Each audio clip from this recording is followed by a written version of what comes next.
Hello friends, இன்றைக்கி நம்ம குழிப்பணியாரம் எப்படி செய்கிறதுன்றதை பற்றி பார்க்க போகிறோம். நான் இன்றைக்கி வந்து ரேஷன் அரிசி தாங்க எடுத்துருக்கிறேன்.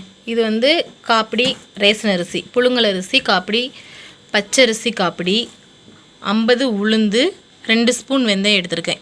இந்த 4 ஐட்டத்தையும் நம்ம ஊற வச்சு கிரைண்டரில் அரைச்சி எடுத்து வச்சுக்கணும். இப்படி அரைச்சி எடுத்து வச்சுட்டு அதுக்கு மண்டவளம் பாகு வந்து நல்லா மண்டவளத்தை காய்ச்சி அதை வடிகட்டி ஆற வச்சு எடுத்து வச்சுருக்கேன். மாவை அரைச்சிட்டு இந்த மண்டவள பாகு அதில் கலந்து பணியாரம் சுட போகிறோம். நான் அந்த மாதிரி ஏற்கனவே ஊற வச்சு மாவை அரைச்சி ரெடி பண்ணி வச்சுருக்கிறேன்.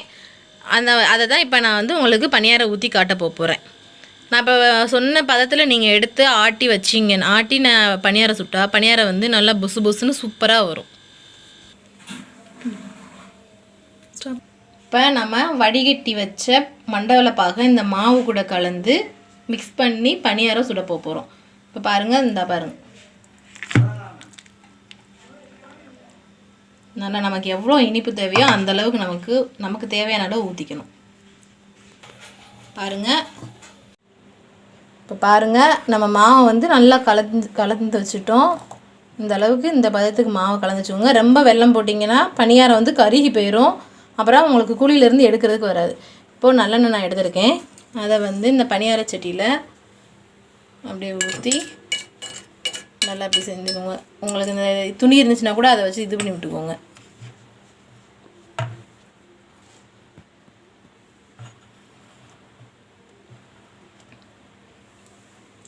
ஒவ்வொரு குழியிலையாக சிந்தாமல் ஒவ்வொரு குழியிலையாக பணியாரத்தை ஊற்றி வச்சிடணும்.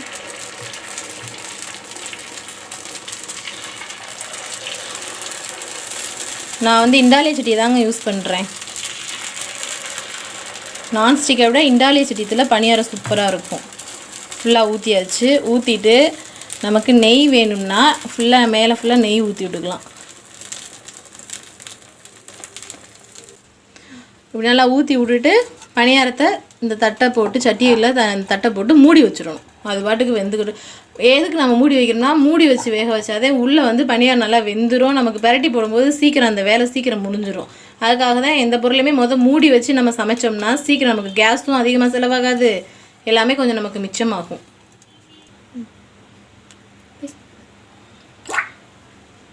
வாங்க இப்போ மூடி வச்சு வேக வச்சோம்னா எப்படி வெந்திருக்குன்றதை பார்ப்போம். பாருங்கள், 5 நிமிஷம் தாங்க ஆச்சு. எப்படி சூப்பராக வெந்துடுச்சான்னு பாருங்கள். அவ்வளோதான். அதை அப்படியே நம்ம மெதுவாக பெரட்டி விட்றணும். எப்பயுமே பணியாரத்தை வந்து நம்ம மெதுவாக தான் பெரட்டணும், இல்லைன்னா அடியில் பிடிச்சிருக்கும், ஏதாவது செய்யும்.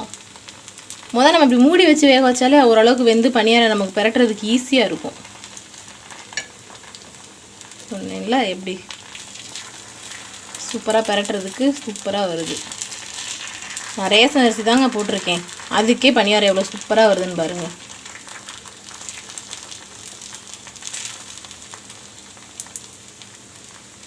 சூப்பராக பந்தாக பணியாரம் நல்லா பந்தாக வந்திருக்கு.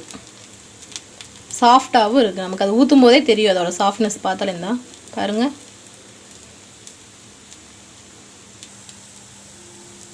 இவ்வளோ சூப்பராக வந்திருக்குன்னு பாருங்கள்.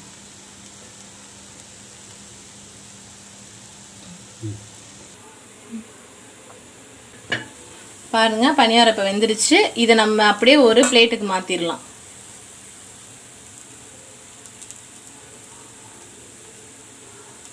அப்படியே சூப்பராக இருக்குது பாருங்கள் பணியாரம்.